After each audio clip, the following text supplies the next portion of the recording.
Go. And so my comments today will be brief. My concern with the report, I think that the report is well done. I think that it's thorough. And I think that it, as I begin to read it and will continue to read it, finds recommendations and conclusions that I think are important for the public to know. Not the least of which is that every law enforcement agency that arrived at this scene on May 24th of 2022, some 20 months ago, had a lack of urgency. That word is replete in this report. A lack of urgency. There was a lack of leadership. It does isolate two of the local police officers, the acting chief of police, Mariano Pargas. It isolates Arredondo and his comments and his actions in that report. But I think it's also important to know that the Department of Public Safety had over 96 officers on this scene last May, and not once did they ever take control of this site. And they knew better. They had the equipment and the means to breach those rooms. Indeed, there's not a whole lot in this report that we don't already know and that you haven't already broken to the public. Not a whole lot. But I think that in the final conclusion, I think the only solace that we can take from it is that it's finally in black and white and in writing for all of us to see. The report, like I said, I want to let the Justice Department do its work, but it's replete with chapters on faulty communication, miscommunication post-incident, miscommunication from the Department of Public Safety, miscommunication to the parents. I think it is replete with information about the lack of trauma care that was sorely lacking. You'll know that I sued the state of Texas, and after that lawsuit, I ended up signing a non-disclosure agreement, and I've seen 400 hours of body cam footage. I've seen images of children being dragged out by their limbs into a hallway. I'm not a trauma care surgeon. I'm not a doctor. I don't know if that's the way you're supposed to do things. But it was abundant to me and my staff that something went wrong in the post-incident piece as well. Somehow a teacher was left to die in an ambulance for 45 minutes because they couldn't move that ambulance. Helicopters that stayed in the airport a mile and a half away didn't come on and land at that school to take those souls out of there that did have a pulse, 4 of which died on the way to the hospital. The biggest conclusion that we can all take is something we've already known for the last year and a half or more. And that's the Department of Public Safety should have known better. Its failed leadership and its infrastructure failed this community and failed rural Texas. The local police failed this community. And more importantly, as the Justice Department tells us, in that document that is sealed by them, it tells us that there was a complete and utter lack of urgency when it came to taking care of these children and to understanding that this was an active shooter situation. And so I'll open it up for any questions that you might have. Like I said, they have a story to tell you that's more in-depth than I do. It's their document. I've read portions of it this morning. I was briefed by them briefly last night. I'm not here to rain on their parade, but this isn't about who gets the kudos for anything. This is about finding justice for families. And heretofore, they haven't gotten any. There's no justice for these families.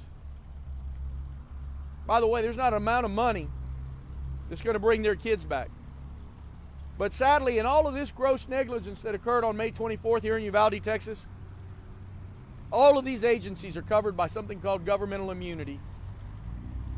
So for me, the message that I can send to a governor and a state legislature that did nothing for 5 months and 4 special sessions to help this community and these families, did absolutely nothing, is go back in the next legislative session, give these parents permission to sue the state of Texas for their gross failure, their gross negligence that occurred. That's what I'll keep fighting for, so that these families can have some kind of justice at that courthouse across the street, so that they can have some kind of solace that their children didn't die in vain. And then secondarily, We need to change the policies in this country on gun violence and access to guns, because nowhere should an 18-year-old be able to access an AR-15, go in and buy hundreds of rounds of ammunition on the next day, and on the third day pick up his AR-15 that he bought on the internet at the same small gun shop in the same small town, and nobody even thought that that was a significant event. So I thank you for coming out. We've been at this now for a long time, you and I and the public. I'll continue to talk about this until the day I die. Never did I ever think that I would see dead children in a classroom. These angels die like we train them to die. In their active shooter drills that they have, they live with a kind of anxiety, our children, that we never had to deal with. They shut the lights down, they closed the blinds. There was nowhere to hide, so they huddled together. They died in two piles on top of each other in that second classroom. Two teachers trying to shield their kids and safeguard them. One teacher dead, one barely living. We've got to learn from what happened in Uvalde, Texas. It's my hope that at least this report tells the entire world that we need to have some real change. Do something in Spanish, sure. La tragedia que sucedió el 24 de mayo fue algo muy horrible y gracias a Dios, ni siquiera hoy tenemos en ese reporte que usted tiene en sus manos, tenemos ya en concreto conclusiones y recomendaciones. Y las conclusiones fueron simples, que todos los policías ese día fallaron a esos niños, fallaron al público, fallaron a los padres de esos niños en comunicaciones y fallaron principalmente porque hubo ninguna urgencia para parar ese tiroteo. Y eso es lo que dice la conclusión más grande de ese reporte. Yo he visto todos estos videos y he visto policías decir que hay una AR-15, ambos policías diciendo y quejándose de eso, y uno diciendo que no quería morir. I need to say this in English. The largest refrain from the audio that I've seen, the 400 hours of audio and body cam footage that I've seen, was from cops. There's an AR-15 in there. There's an AR-15. We've got to be careful. There's an assault rifle. And the biggest and most profound of all of those utterances was one cop saying, I don't want to be killed today. I don't want to get clapped out today.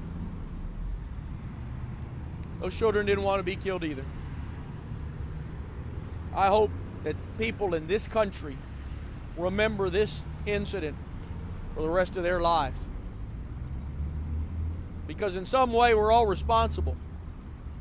We've allowed Republicans to pass loose Republican gun laws in this state that have kept our children unsafe. And our lack of participation in this electoral process has put these animals in power. These people that don't care about our kids. Any other questions? Se habla de justicia. Este reporte revela poco o casi nada nuevo de lo que estas familias ya saben. Casi los 400 policías que llegaron fallaron. Eso ya lo saben estas familias. Ellos no quieren que se lo recuerden, nos lo comentaban ayer. Ellos lo que quieren es lo que usted menciona, justicia. Que alguien pague por esas acciones. ¿Qué hace falta para que esto suceda? Tenemos una fiscal que no ha hecho nada. Que no ha hecho nada en 20 meses, según buscando quién va a castigar. No ha castigado a nadie.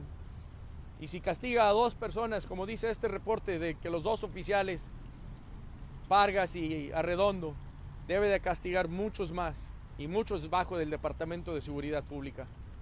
Y eso es justicia que se debe de llevar a cabo. Pero esta señora no lo ha hecho y no lo va a hacer.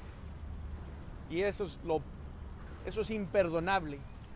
Y este gobernador no va a hacer nada para remediar el dolor de esta gente. Y yo sé que una cantidad de dinero no lo va a hacer, pero por protecciones de inmunidad ellos no pueden tener esa justicia, aunque sea monetaria, aunque nunca sea justicia o suficiente. Estos republicanos que controlan este estado quebrado, roto, no van a hacer nada para este público. Esto es la matanza de nuestros niños hispanos. He asked me, where's the justice in all of this? For the families that I've talked to for the last 20 months and helped along the way to try to get some justice in all of this space, this is a little consolation, and there is no justice. There's no justice until some cops get indicted for their malfeasance. I doubt that day will ever come. And if Christina Mitchell thinks she's going to indict a couple of cops, that's all well and good. But the fact is, she needs to indict a whole bunch more. A whole bunch of people with the Department of Public Safety that did absolutely nothing. Let me remind you, at the 76-minute mark, the head cop with the Department of Public Safety, Joel Betancourt, radioed in. Thank goodness the radios didn't work. Team that is about to breach, do not go in. I repeat, do not go in. How much longer did the Department of Public Safety want these kids to suffer and wait? Or maybe it was just bad optics for them that a federal team went in to do their job for them. Pretty sick. They wanted to be treated like heroes. That's why they controlled every press conference, and that's mentioned in this report as well. The Department of Public Safety and this governor failed these children, wanted to come out and have this hero story. You'd think that this feeble governor, after 24 hours of noticing what happened here, someone would have briefed him on the fact that his cops took 77 minutes to go in there, but that didn't happen. This state is broken on so many things. It'll shed some light for me on all of it. We need to fight back, and the first part of that fight is telling the truth. And that's why you're so important. Really, you members of the media need to keep telling the truth about what's broken in this state.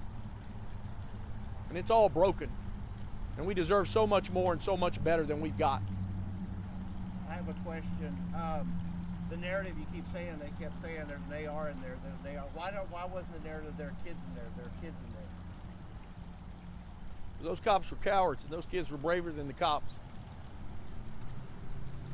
At about the 20-minute mark, there was a call from Chloe Torres. Chloe said, we're in here. Come get us. And no help came. Thank God Chloe made it. Some of her friends didn't make it. And here's the sad part about all of this. What would have happened if they'd have done their job? They didn't kill these kids, I get that. What would have happened if they'd have gone in at minute 12? How many kids would be alive today?